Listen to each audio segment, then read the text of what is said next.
দর্শক, আমরা বৈশাখী শোভাযাত্রার সবশেষ খবর জানবো। আমাদের সাথে সরাসরি যুক্ত হবে সহকর্মী মাসুদা লাবণী। লাবণী, জানাবেন বৈশাখী শোভাযাত্রায় এবারে যে 5টি বিশেষ মোটিভ থাকছে সেগুলো কি কি এবং কেমন দেখছেন প্রস্তুতি? নাফিসা, প্রস্তুতি জোরদারই চলছিল। এখন দুপুরে একটু প্রস্তুতির যে ঢিলেঢালা সেই বিষয়টি আছে। আর যে 5টি অন্যতম আকর্ষণ মোটিভ সেগুলোর একটি হলো মোরগ এবং যে শোভাযাত্রা, এবং সেই শোভাযাত্রার শুরুতে কিন্তু এই মোরগটি থাকবে। এই মোরগটি ছাড়াও রয়েছে ঘোড়া এবং শান্তির দূত পায়রা, এই মোটিভগুলোকে রাখা হয়েছে। এছাড়াও পেঁচা থাকছে এবং আরেকটি অন্যতম বিষয় সেটি হলো যে দোতারা বানানো হচ্ছে, পাশেই বিশাল আকৃতির একটি দোতারা।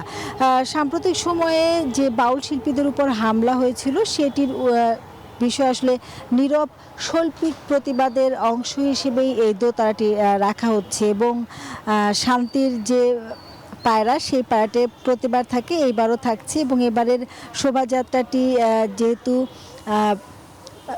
প্রতিপাদ্য বিষয় হলো নববর্ষের ঐক্য, গণতন্ত্রের পুনরুদ্ধার, এবং শুরুতেই থাকবে হলো যে মোরগটি রয়েছে, সেই মোরগটি আসলে সকালবেলা যে মোরগের ডাক, সেই ডাকে কিন্তু সাধারণত ঘুম ভাঙে। এবং নতুন সকালে মোরগের যে ডাক এবং নতুন সূর্যোদয়ের মধ্য দিয়ে বাংলাদেশের যে শান্তি, শৃঙ্খলা, ঐক্য সেগুলো বজায় থাকবে, সেরকম আশাবাদ নিয়েই এই শোভাযাত্রার প্রস্তুতি চলছে। তো নাফিসাই ছিল আমার কাছে সবশেষ তথ্য।